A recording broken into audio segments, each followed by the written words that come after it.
I've had the privilege of speaking to this body many, many times over the years, from the time I was a senator and as vice president.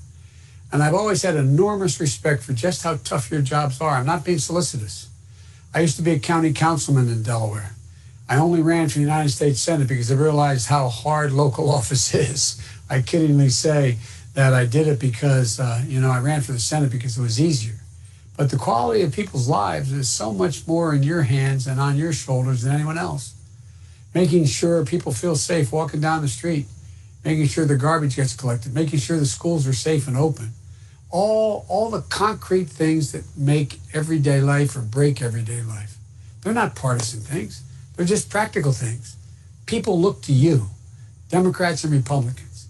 You're also on the front lines when emergencies hit, from fires to floods to school shootings to public health issues, helping save lives as well as livelihoods.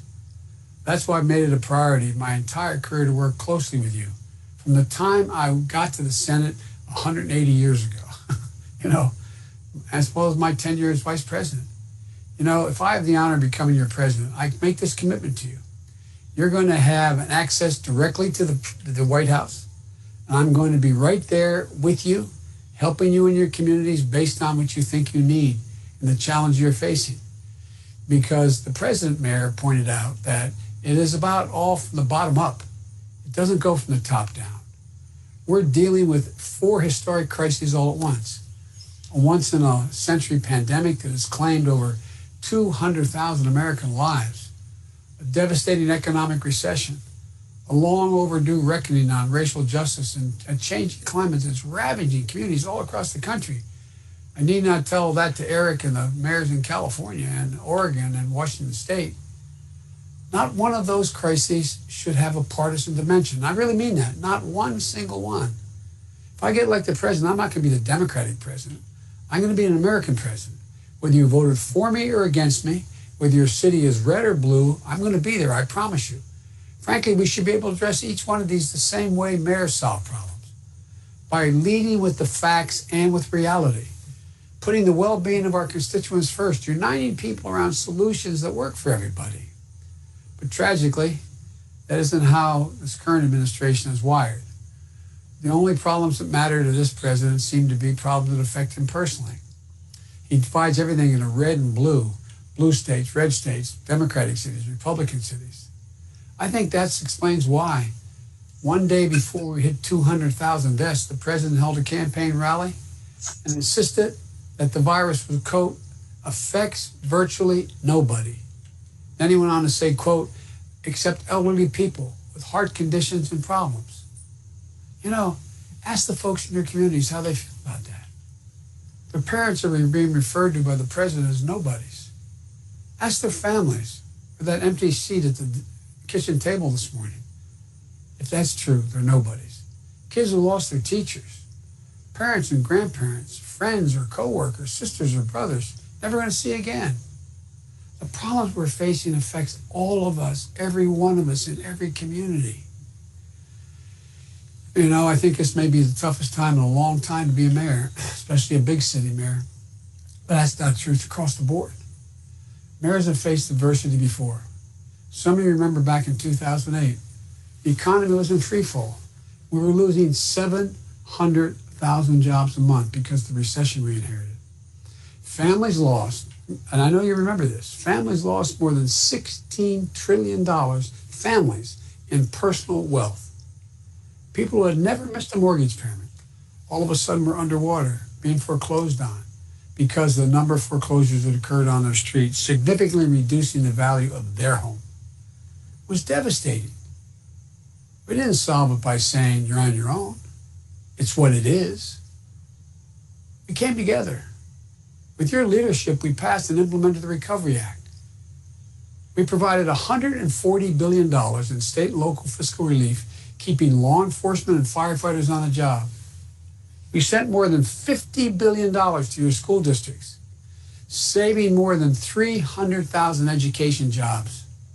We provided middle-class tax relief, helping families send their kids to college to buy their first home.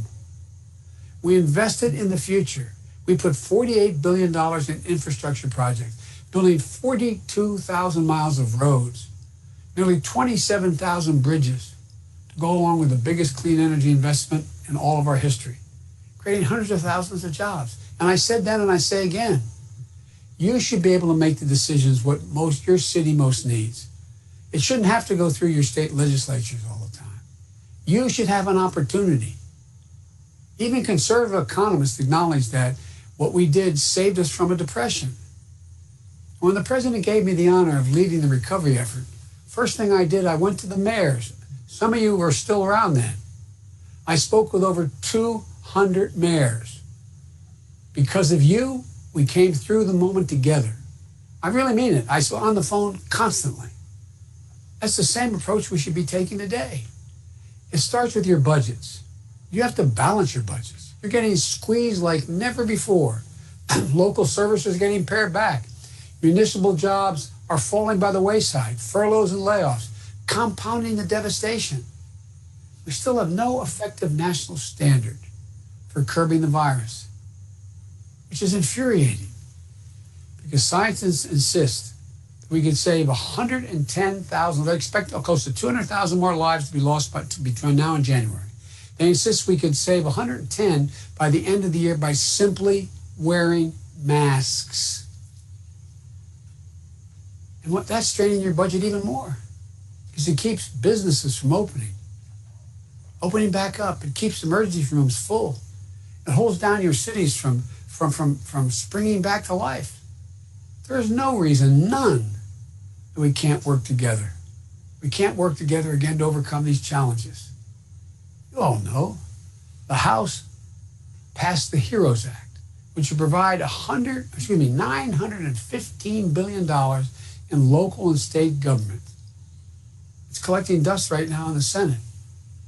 Majority Leader, who I know well, says let the states go bankrupt.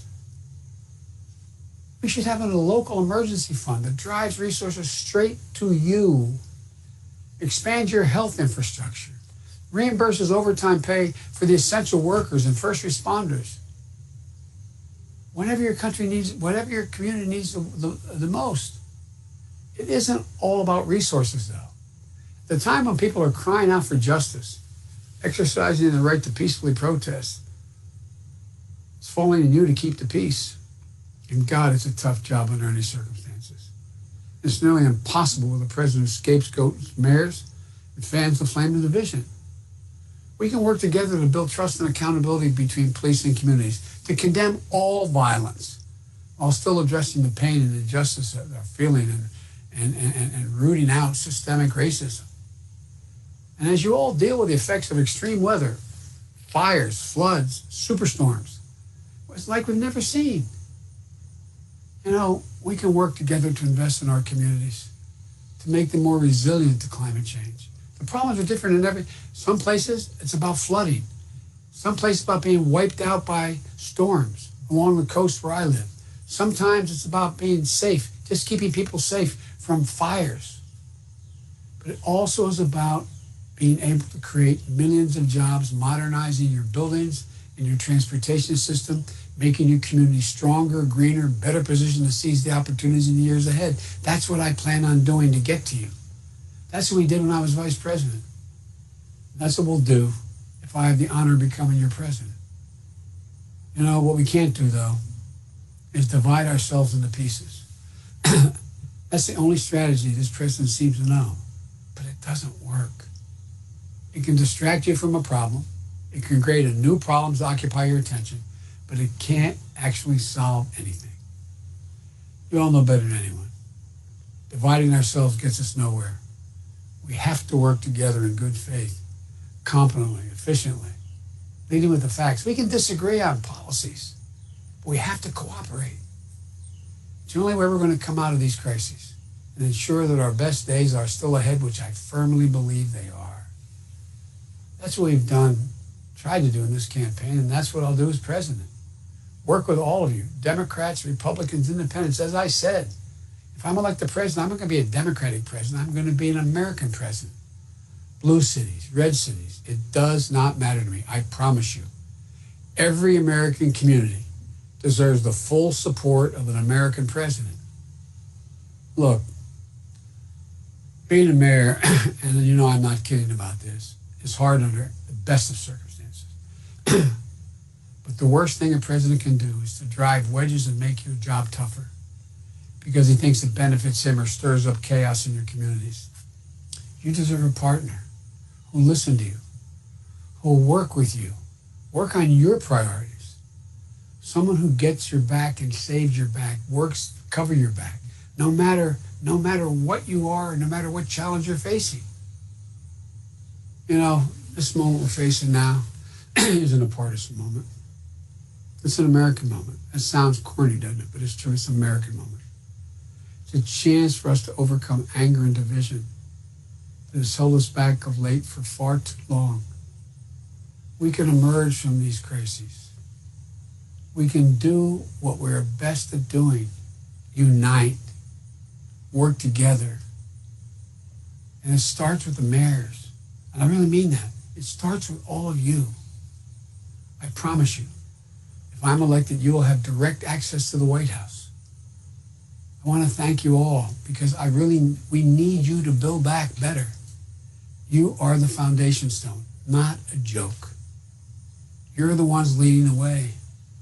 And what people don't realize is, over the last 6 years, more young people are moving into cities than out of cities. There's so many possibilities. We got to stop the hate and the division now. We got to stop pouring flames on the fire. We got to start talking straight to the American people. That's what you all do. You do it every day. I want to make clear to you, I've never been more optimistic, and I've been doing this a long time, about the prospects for this country than I am today. The blinders have been taken off the American people. They understand what's going on now. They understand. They understand it's about all of us. They want to get things done. And so it's going to start with you. I promise you I'll have your back. I mean that sincerely. Look at my record, I have. And I want to make sure that your ideas are the ones that are funneled up. They don't have to go through a state legislature, go through a governor. They can go straight to the federal government, straight to me. I really mean it. So God bless you, and God protect our troops, and thank you for what you do.